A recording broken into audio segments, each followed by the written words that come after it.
Welcome to Hiring Happy Humans, where we talk about all things HR with a variety of folks, from CEOs to community partners, sharing up-to-date trends, best practices, and our wild workplace stories. Each interview is designed to leave you with the knowledge to keep your sanity. I'm your host, Dawn Sipley of Sipley the Best. Thanks for joining in, and let's jump into this week's episode. Hello, everybody, and welcome to Simply the Best podcast, Hiring Happy Humans. Today, I am just so excited to have a community partner and a friend, Vickie Martin, here on our program today. Vickie has been leading Christian Help and the Central Florida Employment Council for how long now, Vickie? Just over 8 years. Over 8 years. Wow, man, time sure does fly.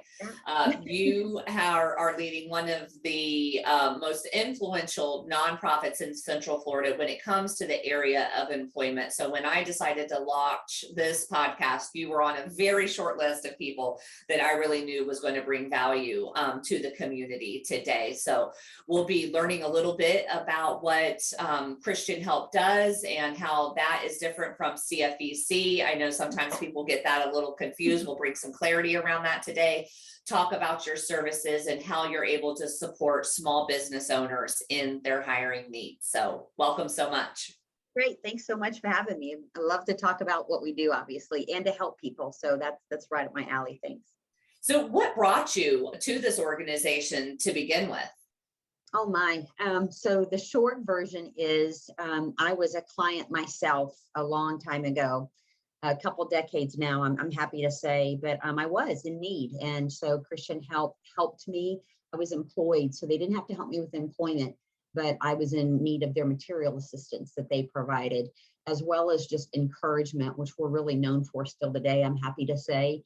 So it was just great to be surrounded by a community of folks that just still treated me with dignity and respect, and were concerned if my kids were eating and what we were going to have for Christmas, and just called out the best in me to keep going and to get my life together. So fast forward, I did get my life together to where I was able to give as opposed to receive. And so I started volunteering at the agency in different capacities, eventually jumped on the board of directors. And then about 9 years ago, they actually asked me to run the ministry as its executive director. So it's just been a cool journey, just coming full circle and just getting to help people as I've been helped and then some. So yeah, I really think that a journey like that, because you and I kind of mirror in that way. A journey like that really gives you empathy towards the folks that you're serving. So many times nonprofits are ran by people who've never been in the position of those that they're serving. So I absolutely love that you have a personal testimony behind what you do. So now you have the word Christian in the name. Do you have to be a Christian to receive services there? What does that really mean to you guys and how you serve the community? Yeah, that's a great question, because sometimes we get confused with that. Like, people think that we only work with Christians or only have Christian jobs available or all those types of things, right? And what we like to really express is that for us, it is a calling on our life, and it is our faith is what compels us to serve. But we love to serve anyone and everyone. I mean, we think that the way that we serve communicates, our faith and the fact that we think God has a plan for everyone. But we recognize that everyone may not even believe that or even be open to it. And we certainly respect that. We think that you can share God's love, not only in word, but in deed. So, just again, the way that we serve people, I hope would communicate empathy, a compassionate heart. If someone was to ask, we would say that, again, we think it is God's love that compels us to do this in the way that we do it. But I mean, we don't always get it right, and we're not perfect people. And so we're empathetic even towards that, right? People are in a different place, and everybody has a journey, and we're on our own as well. But certainly our founder, when he started it in 1992, he was a man of faith then, and it was important to him to have it in the name. Just because of that, we did want to be identified in that way, but it certainly doesn't limit the scope of people we serve. That is fantastic. Thank you so much for just being really inclusive and loving those even that aren't in alignment with your exact belief system. I just absolutely love that. I really truly believe that that's what God has called us to do as Christians. Yeah, thank you very much for even opening that dialogue. I think the same. And it's interesting when you say for even people that aren't aligned with our faith, which is certainly true. And sometimes I think in our culture we get an image of maybe who that person is or what the issue is going to be between us, right? But the reality Right. is we're all so different. And Yeah. there's going to be just people that I'm not going to be aligned with even in the faith with the way I think or believe or different things, how I've been influenced. And so the fact that there's a difference maybe between me and someone that's not of the faith should not be a stumbling block to serving them, loving Amen. them, working with them, or working for them and in partnership with them. I mean, I have partnerships with people that are not of the faith, but we have one common goal, and that is to help people. So I think we can find the common ground in a lot more situations than sometimes we see played out. Absolutely. We definitely have more in common than we have in differences. So Hmm. that's so true. Yeah. So one of my favorite services that you offer is your job fair services. I sign up first of the year. I buy all your job fairs that you offer. I meet amazing people there.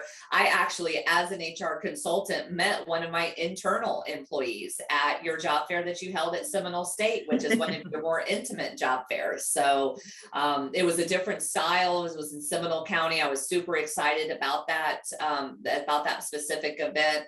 But share with us a little bit about what your job fair is about, what the reach is, what kind of the costs are, because at the end of the day, so many small business owners are limited strictly based on cost and price and things like that. You can have the most amazing ROI, but if you don't have the money to put up front, this is one of the most affordable programs really out there to attract amazing candidates. Because I am a big believer that folks that show up to job fairs are just a few degrees better than the old click and apply online folks. They got up, they got dressed, they went out, they printed their resumes, and just to have the ability to meet them there in person, I think is so valuable as an employer. So just share with us a little bit about the scope of your job fair services. Yeah, I'd love to. Thank you. So our job fairs run under the umbrella of CFEC. That's a division that Christian Help created 25 years ago. It stands for Central Florida Employment Council. And we created it to be that, a council of employers first that would come together.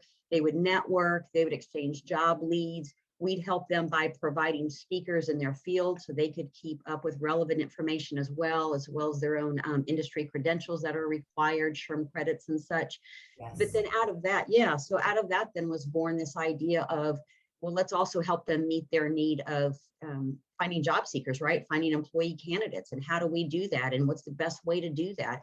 And so job fairs always held back then, still today, at the Central Florida Fairgrounds were created. And literally just like clockwork, as they say, we host 6 a year. So every other month without fail. And I say without fail until the pandemic. And we only paused those though for a couple months. And then we came right back and we doubled up. And so we Yeah, were you did. we were just real committed to that because way back when and still today, while there's a lot of ways to hire people, job fairs still remain in the top 10. And I think that's because with all the, even this virtual meeting, right? There's just so many ways we can get together. There still is something about looking people in the eye, having that body language show before you, those spontaneous gestures or comments or questions. People love to connect. People love Yes. to connect. We're made for community. We're made for connection. And the job fairs really provide that. I mean, we've always said we're not trying to be a staffing agency. We like to just tee it up to where a job seeker and a candidate can come and meet a potential employers, and then they get to have that conversation. They can work it out of the next steps of what should happen. So when we talk about our job fairs, it really is just a way for employers and job seekers to connect, to make a connection. There is some hiring on the spot that happens at the job fairs for employers that are ready to do that. Sometimes though, it's just a great discerning tool. You get better at interviewing and making quicker decisions, vetting candidates quicker. Job seekers that attend, they get better at doing elevator speeches and meeting people and being discerning on what they're looking for. I mean, if you really go into this as an employer or a job seeker with the right attitude and view, it will not be a waste of time for sure. I mean, it will not be a waste of time. But what we know is that depending on, again, before COVID, during COVID, and after COVID, we run anywhere from a 55 to 75% connection rate. And what I mean by that is employers report back that they have made an actual hire between somebody that showed up and somebody that's there. And we love that, because of course we know that that is we know that that's the point. There's a lot of connections that are made even long after the job fair is over. People are going back, reviewing resumes, interviews are still happening, however that process works. And now today, and I know you're a believer in this, that employers do need to hire quicker. Decisions are being made quicker by job candidates. And so the job fair gives you a chance to do that if that's what you want to do, But on the opposite spectrum, for job seekers, sometimes they do come looking only to talk to employers that are being hired on the spot. And why I get that, and that's really, cool and exciting when that happens. I just always encourage them to not to miss what I just said, that opportunity to just hone your skills and to get practiced at being natural, as I call it, right? You should be so comfortable in talking and telling your story and what you're interested in doing that it ought to be practiced so much that it looks natural. And the job fair gives you a chance to do that, because you get employer after employer. And speaking of, we have in about anywhere from 85 to 100 companies on a regular basis every other month showing up. Yes, we're real excited. That held in there about half that rate during COVID, but now it's back. So it's always a good variety of employers with all types of jobs. I mean, there's hundreds, sometimes even a couple thousand jobs are being hired for, because they're either listed on paper on the company's website. They're just ready to talk about it depending on the candidate that comes. So not everything that's even available is always published, as I say. Oh, yeah, absolutely. Right? I usually can only publish, a few of what I have available. Well, we're definitely always looking in the behind the scenes on what with that pipeline, right? That employment pipeline of, it's just good to know good people, high quality candidates. And I might not have a job for them today, but they definitely get a star on the resume. They get put in a smaller special stack, and those are held on to for when that opportunity does come abroad. I don't think I've ever attended one of your job fairs and not made a hire. I think I've gotten at least one hire out of every job fair that I've attended. The quality difference in the recent years has really been significant. I know a lot of folks, when I talk about the fairgrounds job fair, some of the people have coined your job fair. It used to be very blue collar back in the day, but it's not that anymore. There are some high level white collar professional roles being hired for out of that job fair. There absolutely are, and I appreciate you making that point. And yes, they are the fairground job fairs, but let me also make the point that they are indoors, AC as needed. Every job fair, very few times we had to turn the heat on, but yeah, so it is very accommodating.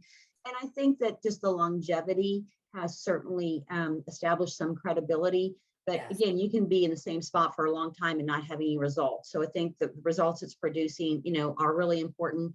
And there is a feel, there's a culture to everything you do, right? Anytime you create an environment, there's going to be a feel and a culture there. And we have employers like yourselves that they've been there a long time. There's a network of people that are even sharing leads and candidates amongst themselves, which is great. It's a very encouraging, very positive environment. We take great care in really just thinking through the layout, what our employers need when they're there, just all those types of things, how many types of employers we have for certain things. But then there's that other half of the equation, which you just alluded to, that's certainly very, very key. And that is, this is all great, but you got to get job seekers there. It only works if you have people actually showing up, at your job fairs. And, there's always variables we can't control in any business. And, trying to get employers there to sign up for just a few $100 a table. I mean, it's very, very reasonable. It's very competitive. It is. Yeah, thank you. I think it really is great value for what we charge. And then of course, the more you sign up for that price, even becomes less. So of course, we're always trying to get more employers there because everybody wins in that. But for job seekers, it's free for them to come. I mean, nothing is holding them back at all. And we've always taken great pride in just how much we've advertised it. And that's had to change and adapt over the recent years. But we've spent money on radio and newspaper when it was a thing, and, different ads. And we go to events and promote. And we've got community partners that are sending their clientele and the people that they serve to it. So, certainly we would want the community and our employers and our partners to know that we get that, how important that is. And it's not just a luck of the draw for us. Like, we have a strategy and a plan there that we're putting out to really attract job seekers of all different levels, experience, mid-level managers, even C-suite sometimes, depending on position, entry level, people with backgrounds, people without. I mean, we get that. Again, that's how it works. And there really is something for everyone. I mean, that's what we want job seekers to, to know, that there's someone for everyone. And I think that's why, too, to your point, you've been able to hire, is we've really worked hard to get job seekers there. But it is a different day. I mean, we used to have 3,000, 2,000 job seekers coming. Now, after COVID, we are seeing under 1,000 people attend. And yet the employers are so happy with the quality of candidates that they're getting. Very much so. You opened up this talk by, if they show up, they're serious about working. And that's a good thing. So I think even more so now when people show up, because we know the numbers are smaller, that as an employer, we really do want to take the time to talk to that person, because they're not lost with the masses anymore. They're there. And that right there is a badge of honor that says, I can still get out of bed on time, get myself together, get dressed, get here and say I want to work. Step one. Well, golly, ain't that half of it? If I could just get them to show up on time and stay all day. Right. Do what I ask. And I will say, depending too on who's participating with this, and we do have remote, hybrid and on-site jobs available too. Mm-hmm. So just because the job fair is in person doesn't mean that only the jobs being offered are in person. You can come there and find, yes, you can come there and you can find jobs that are hybrid, remote only, that type of thing. And some other businesses have had virtual job fairs, over the years, and some still exist. And there's a place where that works. We were just really thrilled to bring back in person, because I still think there's just something about that you just can't quite recreate, at least not yet anyway, in the virtual world. So we're happy that they're have maintained and are coming back even bigger. I couldn't agree more. And you had alluded to earlier, the talks, the sessions, the seminars that you put on that are SHRM credit certified, which is absolutely amazing.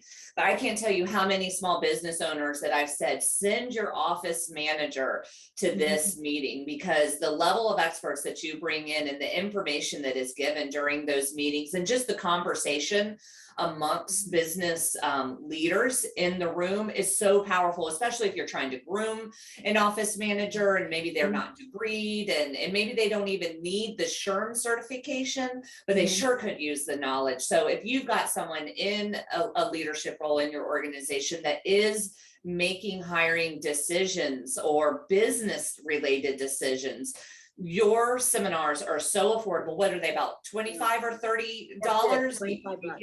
You get something to drink, something to nibble on during the time, and just good networking, and good connections and good overall information. So you don't have to need the certification. You don't have to be a high level executive. If you're just curious and wanting to grow professionally, these are the rooms that you really need to be in yourself to really set yourself apart from the competition. Great, boy, thank you for that, because we see it that way too, of course. And I think even beyond that, the other benefits are, as we've alluded to, the importance of connection. Yes. I mean, time is so valuable to people. And when you are in part of a small business, there's sometimes so many more demands on you with and less people to share the load with, right? So then your time really gets taken up. And I think that makes the case, though, even more so why you should come or send someone from your team, because it can be just that energy that somebody needs in a moment of trial, right? It can be that message that says, we see you, we care about you. You're more than just a workhorse for our team. Like, we want to invest in you.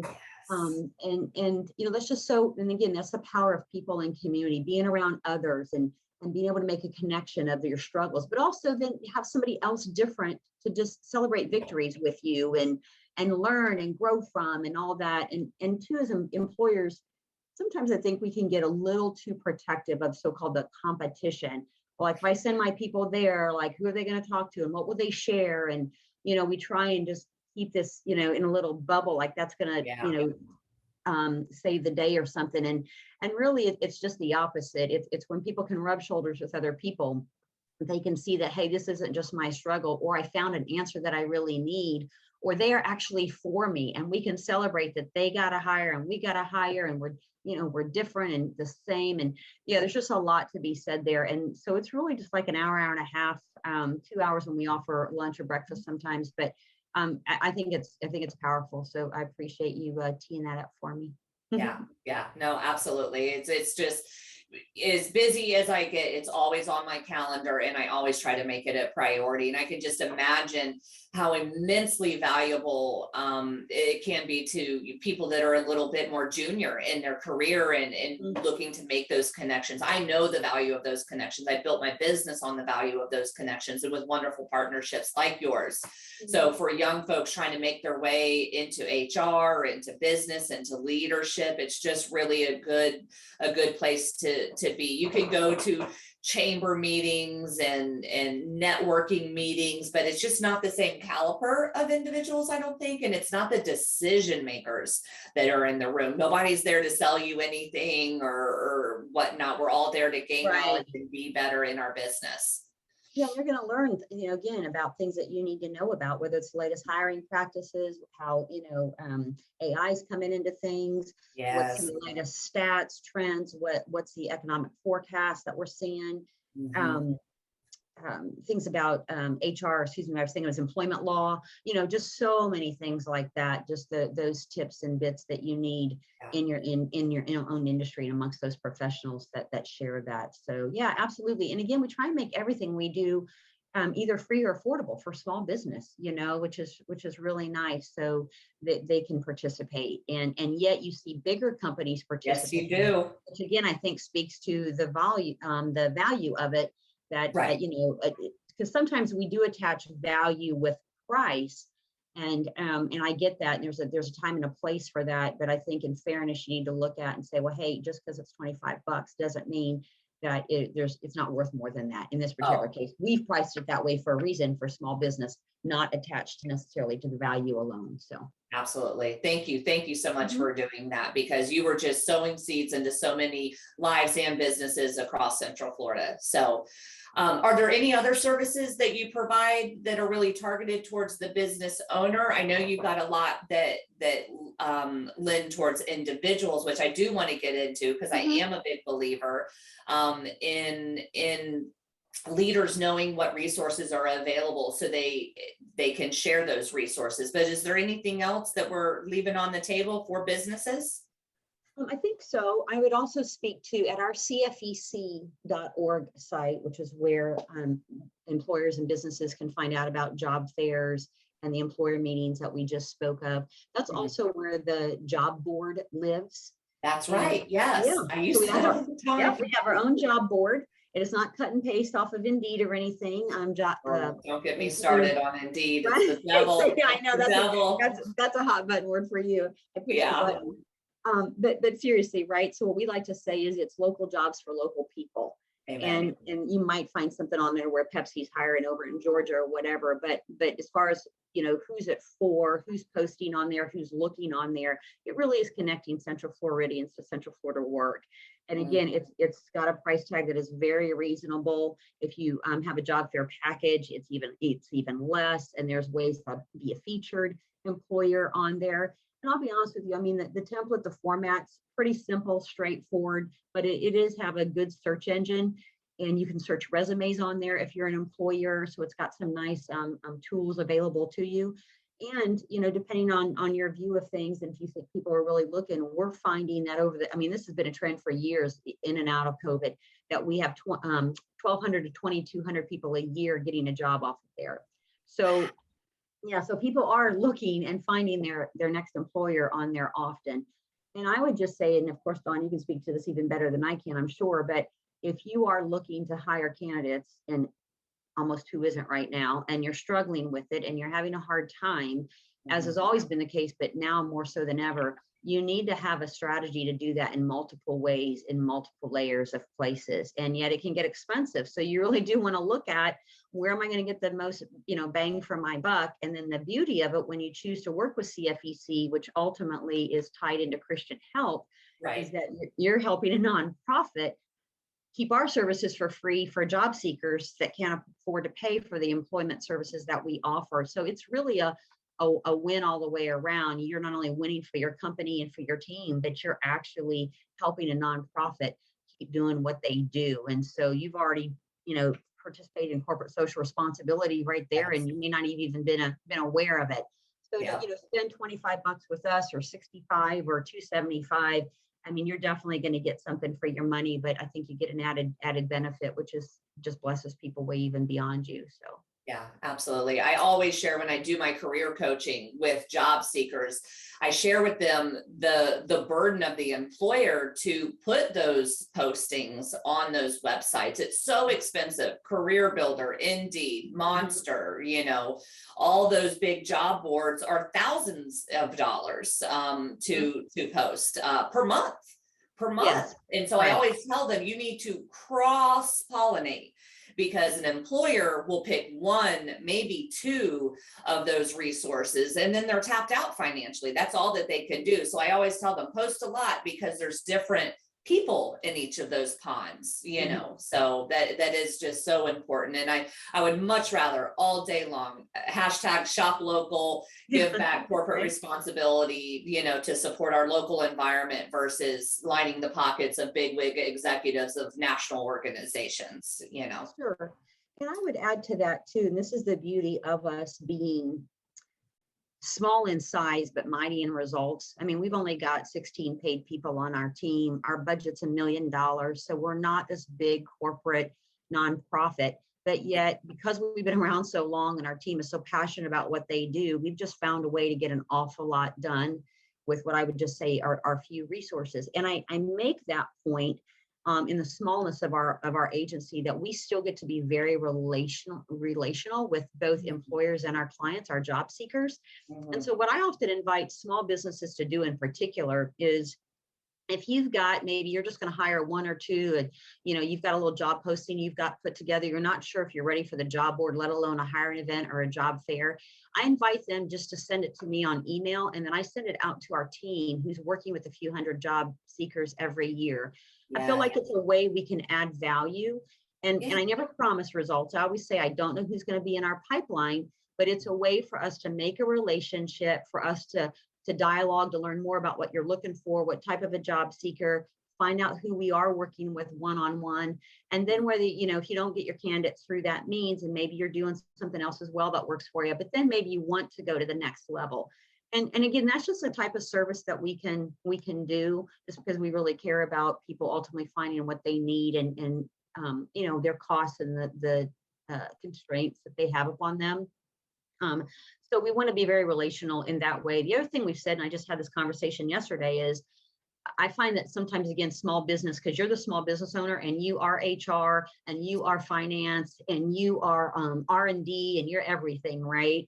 And you're not in the employment space day in and day out, and just your language is not maybe good at doing a job post. In other words, your language doesn't run in that space where you don't know how to so-called sell it, market it, right? Girl, every day, that's my life. Is what is this? This is what you're posting? No wonder you're not getting any applications in. Right, and we want people to win in that way. So I'll invite them. I'll send me your job posting. Let me take a look at it. I'll have somebody on our team take a look at it. We can edit it for you, make it more attractive, engaging, interesting, all truthful, but just, maybe have a variety of some vocabulary or some things that you just not thought of, or you don't have time to think of. Like, we get it. We're in that space. So we're happy to do that for you. I mean, that's, that's free. And again, because it is so hard right now, or more challenging, I should say, to find people, you do have to set yourself apart. You always had to, but even more so now. And so some of the traditional ways people may have thought to do something or to write something, that's changed. Duties and responsibilities. Gen Z, I've noticed, really want to know the cause and the mission, and who you're serving. What problems are you solving? So many of my job postings are more about the problem solved rather than the duties and responsibilities. Of course, that can be included in a full job description. That's what you want in a job description, but a job description and a job ad are two different things. And too many people just copy and paste and just smush it onto the thing. And it's like, no one's going to read all of that. You get to all of that just before the interview, but the job ad, it stimulates the click, that's the application bait. Well, and I get it because, we're trying to put something out there to where we're trying to so-called vet at the same time. We're trying to attract and vet at the same time. Like we want to attract people who believe that what they read, they can actually do that job and they get what it's going to be and all that type of thing. Right. But I would say, think of it differently. And that is at the onset, think about who already works for you, that loves it and is there, and find out why they're there. Because if you start with that knowledge and write your job posting from that, that's what's going to attract people in, that type of personality, that type of skill set, that type of value system, whatever it is. You can get into the weeds a little bit with a little bit of descriptor. Of course, you want some, you want some outline there so people do understand if they're fit. Nobody likes their time wasted on either side of that equation. But I like to just encourage, employers and business owners, think of it from your team's point of view. And if you don't know why they're there, this is a good time to find that out. Like a lot of times we sit in our office, right? And we write our plan. Well, this is the type of employee I want to hire, and this is what it's going to say, and blah, blah, blah. And then meanwhile, we got somebody already on the team that doing the exact same thing or similar right outside our door. And it's like, why don't you go ask them? If you were going to hire another you, like, what would you be looking for? Like, what attracted you to the job? And why are you still here 24 months later? Kind of thing. Like sometimes we're afraid, but that's a great starting point. And then when you hear those words of love the team, feel at home here, like the flexible hours, so passionate about the work that I'm doing, love the training I received, then that's kind of your launch pad for now I know what type of job posting to begin with. So. Absolutely. So I've heard some rumors around town that you are about to do something new and something different and something big down there. And I have not talked to you about it. I've been kind of holding myself back. Are you at liberty to be able to share what that is? I assume we're talking about our revenue stream. Yes. Yes. Okay, good. Because there's a couple other things we're working on. And I'm thinking this is probably the one. So yes, we are working on opening our own small business as a thrift store in Castleberry, which we're very excited about. And that may not seem like big news to a lot of people, because let's be honest, a lot of nonprofits and agencies have thrift stores. And there's a reason for that. They meet a great need in the community, but they also do provide a revenue for that nonprofit. And we as Christian Help, I'm happy to say we have avoided it because we haven't had to do it. We've had our bills paid. We're debt free. I mean, by the generosity of the community for 30 years, we have not had to lean on this. And so even now in creating it, it's not that we have to have it or are leaning on it. We believe that just with the economy, inflation, different things, it's a good time to offer another retail choice for people that obviously there's some still needs. Kids still need shoes, and they still need household goods or clothing for work or whatever it is, right? Tools for people on the job site, different things. So we're excited about that. We got a great opportunity to really relieve a burden for somebody else and take this on, and it is coming together. And this is where I love to brag on Central Florida and our churches and our business partners, our employers, because so much of what we've been able to do, because we had to really revamp this space, we have been able to do all with in-kind. We've not had to put a lot of money out at all. And it's because employers have brought their teams of people. We've had work days together. We've had, just different fellowships with churches. We've had different serve days with companies and businesses. So it's been fun, and they've gotten to be part of this pioneering effort. There's been a lot of camaraderie and just community created. So I think for me, that's why I'm excited about this labor of love, that it's not Christian Help taking credit. It's not anybody on our team taking credit for one thing. The community coming together saying this is what we're building together to going to be able to offer to people. So I'm excited. It's small. It's 1,600 square feet. We're just getting started. We'll be doing some promotion of that here pretty soon, right after the July 4th holiday. Yeah, so that we're going to be open, and we'll see where it leads. It may be a stepping stone from one to another. But yeah, so that's kind of our big announcement and news. That is fantastic. And so just so we know some of the other resources in case we come across someone in need in the community, what all are you providing to individuals and the families out there? Thank you. Good, great question. We are passionate about preventing homelessness, as a lot of agencies are, and we should be, right? So there's the homeless population, and there's agencies that serve them, which of course we absolutely need that. We actually do not have a large homeless population in Seminole County. Of course, it's a little bit greater in Orange County. You compare 800 maybe to 2,000, right? And either way, every one homeless person is of concern. And so we ought to be concerned about that, absolutely. But I also like to add to that, we should also be asking ourselves, but how do we keep it from growing? And why isn't it bigger? And so truly the work of prevention has got to be on that side, which says, how do we keep crisis from ensuing or making it any worse or whatever's happening, right? And that's where Christian Help really works with people to do one of two things or a combination thereof, and that is increase income and reduce expenses. And it's only if you've got one or the other or a combination thereof happening that truly you can prevent homelessness, because it's always a math equation and it's always born out of work and employment. When we talk about people standing on their own, they've got to make a living to be able to do that, which is going to involve work and income stream, whatever that is. And a lot of people, and I would venture to say even most people, need help doing that. And that is really what we do. And the thing I love about our work is it's not just regulated to Seminole County or Castleberry, where we physically are. I already mentioned our job fairs, Seminole, Orange County, Central Florida Fairgrounds, right? And then we have our one-on-one services for job seekers of any type and any kind that are all free and virtual. So you don't even have to waste your gas money to come to us. You can go online at our christianhelp.org website. At the employment tab, fill out a form. Someone's going to reach out to you within 2 days, put you through some assessments to find out what you're made to do. You're going to get your own coach, a career coach. It's going to help you find what you need to do. And that's available to anyone. And so, yes, we help people that are maybe on the verge of homelessness. Yes, we help people that are in poverty. But to Central Florida and people, listening, I would say, think about yourself, a family member, a neighbor. That could be you now or somebody you already know that they just need another job, a better job, an additional job. And there's no shame in saying, I don't do this every day. I don't go to the doctor with my head hung low, like, I'm sorry, I don't know how to diagnose myself. Could you please give me a little tip? I'm embarrassed to be here. Hope nobody sees me at the doctor's office, right? Kind of thing. I mean, you go like, hey, it's understood that I'm not an expert, it's why I'm here, but you are, you do this every day kind of thing. Right. So when you come to Christian Help for an employment coach, it's really just saying that same thing. Like we talked to a lady recently, she's like, I'm retiring from the medical field after 19 years, still want to work, need to work, have some to offer. I don't even know where to begin. Can you help me?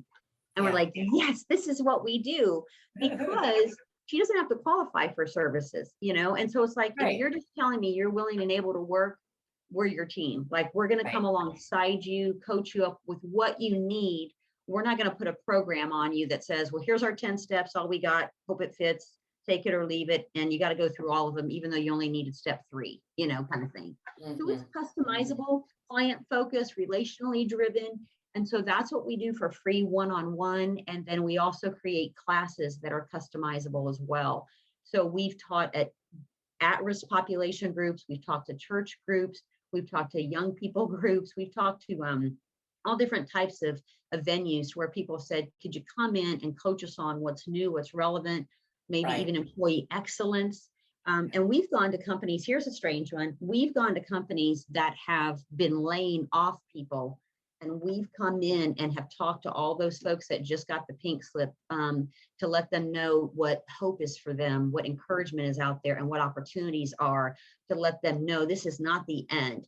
And let's talk about attitude and how to look at your next step. Where do you go from here? We've come in and we've talked to companies, to their employees, again, about employee excellence and what you have to offer and the employer is offering, and how that can be a great partnership. So again, that's the beauty of our size, that, it's just me and my team that you're working with. I don't have to, go through all these, big checks and balances and take 6 months to make a decision. It's like, what do you need? here's our expertise. Let's put something together just for you, because we just want you to win. I mean, we just want people to live their best life possible. So that's what we do And day in and day out. the outplacement services has proven to really mitigate a lot of liability for employers. So not only does it come from a place of care and love, but it's also very fiscally responsible to work with your services like that, because it lowers the unemployment claims, it shortens the unemployment time, it's an encouragement, and allows them to gain the tools that they need to have their head on straight to go out into the workforce, and not disparage your company, even though you've had to make a decision that negatively impacted someone's life. They can say, you know what, kind of stunk, super sad, but I've got these tools, I've got these resources, and I have this motivation. Right? We have to be both willing and able to go out there and put a best foot forward. So I charge for those services. So I absolutely love that that's something that you're able to provide to companies and whatnot. So thank you so much for doing that, because not everybody's in that place. Sure, absolutely. And I think, again, with our approach, just because of, again, what our mission is and our calling and such, we're able to do things in a relationally driven way that, again, a little bit more structure in a business can't, because we get clients that, they're broken at that moment, they're in grief, they're angry, they're confused, they're worried, there's a lot of things, and we want them to win. And so we want to coach them through that emotionally as well as very practically. So by the time they go to our job fair or anything else, we've gotten them better, healthier for, working where they're going to go next. So they're not carrying that baggage in. So they're better prepared. Not only employer ultimately wins in that way, but then the community does, because when we create job seekers that are healthy and working and able to find their own work and feel good about themselves, there's so many other things that go away or never occur. And that, again, is how we really contribute to a better Central Florida, as people are not only working for all the obvious, but the emotional and mental health behind that, and them now being consumers and taxpayers to a lot of the things in our community that we exist for, right? You need people to be able to shop, to get their car repaired, all these things that our small businesses are looking for. Right. Well, every time somebody goes to work, then we've created consumers. So it's a thing. It's exciting to be a part of it. I think attitude is just so important to the job seeking process. I've got one amazing client, and they hire for heart, and it's so hard, right? There's no keyword search for amazing soul or high level of character or anything like that. So I've really gone through it with, partnering with them and whatnot. And it was funny. This one individual, we asked some loaded questions. You have to have some emotional intelligence about yourself to get this job. And they have zero turnover practically. The only reason people leave is for reasons beyond anyone's abilities or expectations to be able to prevent. And this one candidate, he was like, you know what, I can do this job. These questions are absurd. I'm not even interested. Okay, all right. And then the very next candidate, we wrap up the interview, and he stops and he goes, you know what? I've never been asked questions like this. And it has just given me a moment of pause and thought. And I appreciate you investing in me by even just asking me these questions, that you care enough about who I am as a person. Everyone on your team must be stellar, and I would be honored to be hired. And I was like, thank you. It's not absurd, right? It's all about the attitude and how you just kind of approach it, and kind of, as a job seeker, looking at it from the employer's perspective. Yes, we know candidate A probably could have done the job, but how lovely was he going to be to rub shoulders with every day, right? Mm-hmm. So a little emotional intelligence goes a long way, and just really caring and being present, like the way your team is present with the individuals that come through your door. Well, thank you for that. Thank you. And, when you invite, small businesses, if they're looking for a group activity, if they just want to encourage their people, if they want to show their own employees just how they care about the Central Florida community, and they wanted to have a fun experience, as well as do something significant in the community, I'd be happy to talk to them. We love to customize experiences like that so that they can, again, get away from maybe the day-to-day, bring even people that are local, that are remote together, and do some good for the sake of the community and feel good about themselves. And again, then just, create their own bonds, if you will, on their own team experience. So happy to do that. It does make a difference. And the only reason quite frankly, our budget, our team isn't bigger is because part of our labor strategy is to involve the Yes. local community in serving. It just, sometimes I say, we could raise more money to hire more people, but every time you do that, then we keep an opportunity from happening for somebody that just wants to serve and wants to give. And so it can be a little precarious at times, kind of feel a little vulnerable on my side, but it Right. really is a great model in the end, and really does work that way. And we've always heard positive things when teams have come, and we've had secular, faith-based, it doesn't matter. We've created different types of experiences, and it's been fun. I love to meet people. I love to laugh with them. I love to hear why they work for the company they do. And Yeah. I don't know, it just seems like a feel good 2 hours or 4 hours, whatever the company wants to do. So I'll just put that out there if they're listening and interested and don't know where to begin. I was listening to Jordan Peterson this morning, and he was talking about this crisis that happens in the upper echelon of our communities with Ivy League kids and stuff like that, and the pressure that they put on themselves because they're in such this little pressure pot of the most elite of the intelligent, and so they're set to succeed, they're set to do this, and even the ones that fail will far beyond exceed the expectations of many others. And when we don't expose ourselves to the variety of the human experience, how we can become depressed and we can be bogged down emotionally and not really have a heart of gratitude, because we've set ourselves at this bar, this unsustainable bar of expectation and everything. And so when you take your employees out of that environment, out of that pressure cooker, and show them what their lives just very easily could look like, or what other people's lives look like today, you leave just a changed person and more grateful for the things that you do have, and not entitled, not all these other things that so many employers complain about in the workforce and whatnot. So volunteerism, absolutely one of the best things that you can do to be a key motivator and with your workforce. Thank you for that. And you've said so many good things there that matter to so many different types of people, right? Mm-hmm. And I think for any of us, it's always good to be aware that the world is bigger than just, our own sphere of influence. Oh, yeah. And how we live it out day to day. And I also think that one of the things that volunteerism does, whether again it's a company or an individual, is that you do walk away knowing that you contributed to what may have appeared a small thing on the outset. Yeah. I think sometimes we live in a world where if we can't give a lot of money and give a lot of time, then we're not going to do anything because we don't think it's going to matter. It's not significant. Mm-hmm. And I would just say it is so much further from the truth. I know our budget in particular is really comes together. Like I told you, we're debt free. We get our bills paid, and that comes together through so many small gifts. And I say small, from we've gotten $5 in the mail to $25 on a regular basis. We've gotten some larger gifts too. But I love the fact that what the work here that's happening is happening because of thousands of people, as opposed to a few hundred people writing a check and paying the bill, I guess, to say it that way. Somebody probably listening to this just said, oh, you can tell she's old. She just said, write a check. But you know what I mean? That language is still there. We've got some checks in the mail. Just so you know, we've got online giving too. But I think service is the same way. You feel like, well, if I give, if I just go for 2 hours, is it really going to matter? Absolutely, it is. I mean, it is going to be a morale booster for you and for our team.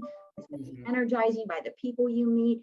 And it is going to save us money because we didn't have to pay for their work. So what else could you really need at that point? I think it's a good thing. I've been volunteering for a long, long time, and I was addicted to it long before I even needed an income. And I just kept it going, because I just think it feels good to help people. So, and we've all got a part to play, we've all got a part to play. So I think there's a lot that that we do for the community. But I appreciate you making attention in particular to small business owners today, because I really do think that they are some of our best and most consistent partners, that not only do we gain from, and we're grateful for that, but that we do have something for them that we want to offer, in our services, or helping them be successful in the areas that they're either trying to recruit, or they're just trying to, again, build camaraderie on their teams, or just trying to inspire their own people, in the workplace each day. So however we can help and add value, we love to do that. That's so awesome. Thank you so much.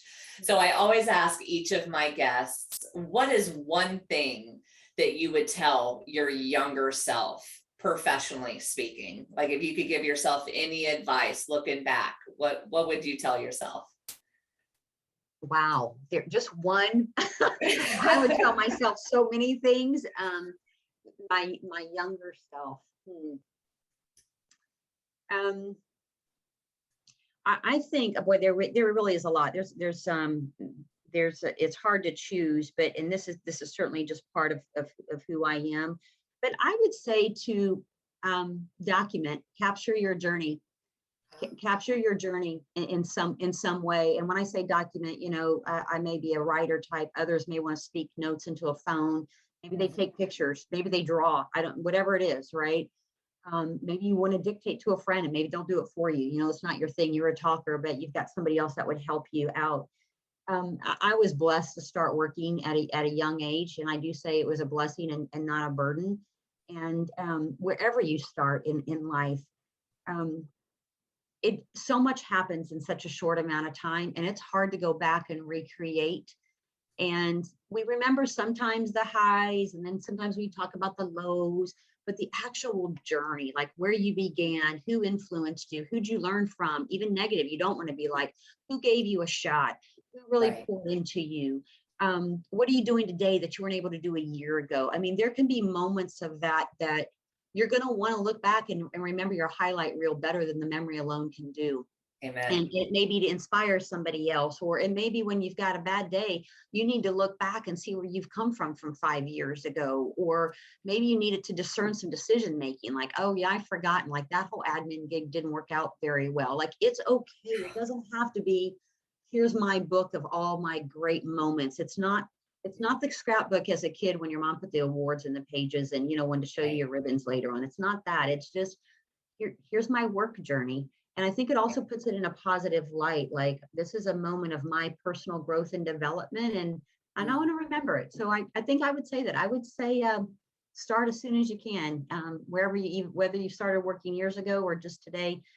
That's what I would say to my younger self. Document this. You're gonna, that. Yeah, you're gonna. No one's ever said that one. That is so good. I think that's one of the reasons why I love what I do so much. Is resumes are just a smidge of that journey, and to sit and talk to people and how they became who they are today professionally. I find fascinating, but to actually journal the stories behind each of those employment situations and relationships and lessons learned and gratitude and all of that, I think it would help people make more strategic decisions on their future if they really had all the information of their past. Right, absolutely. And for self-awareness and reflection, and again, like I said, inspiration to other people. And I just think it can be a really powerful tool. And even if never share it unto one's self, So that would be my nugget, I guess, for today. I pick. Love it. Thank you so much, Vickie, for joining us. Thank you for everything that you do for the Central Florida community and beyond. Just a pleasure to have you on the show today. Thank you so much, Dawn. I love talking to you. I love what you stand for in the community and what you do and the inspiration you are by work ethic and attitude and a life of service. And it's always great to just be with you and also just celebrate what you're doing. So appreciate this opportunity. Thank you. All right. Thanks. Bye, guys. Yes, bye. Thanks again for spending time with us today. If you want more HR stories and resources, go to simplythebest.com to join our newsletter. That's SIPLEY. Until next time, stay happy.